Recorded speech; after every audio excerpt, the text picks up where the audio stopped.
মিডিয়ার ভাইরা প্লিজ, এটা খুবই ক্রুশিয়াল, খুবই ইম্পর্টেন্ট, এটা প্রচার করতে হবে। কারণ এটা হাজার হাজার মানুষ ইনশাআল্লাহ আল্লাহ চাহে তো এইটার বদলতে হয়তো বা আল্লাহ তাআলা তার জীবনটা রক্ষা করবে। হার্ট অ্যাটাক যদি কারো হয় কিভাবে বুঝবেন? দেখেন, বুকের মাঝখানে চাপ আসবে, মাঝখানটাতে। অনেকে মনে করে বুকের বাম পাশে মনে হয় চাপ, না, বুকের মাঝখানে ব্যথা বা চাপ, এমন চাপ যদি 20 কেজি ওজনের একটা পাথর আপনার বুকে চাপা দিই তাহলে কেমন ওজন লাগবে? ভারী লাগবে না? মনে হয় একটা ভারী কিছু চাপ দিচ্ছে, এরকম চাপ অনুভব হবে। সাথে এই চাপটা আপনার এই শোল্ডারে বাম হাতের দিকে ছড়িয়ে পড়বে, হাতটা মানে কক কক কক কক করতেছে।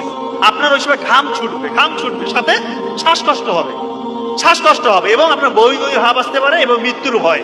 এই কয়েকটা ফিচার যদি আপনার থাকে, আপনি কাল বিলম্ব করবেন না। যদি হাসপাতাল পাশে থাকে অবশ্যই হাসপাতাল নেবেন, কিন্তু অনেকের এরকম হয় যে হাসপাতালে ডুবে আছে।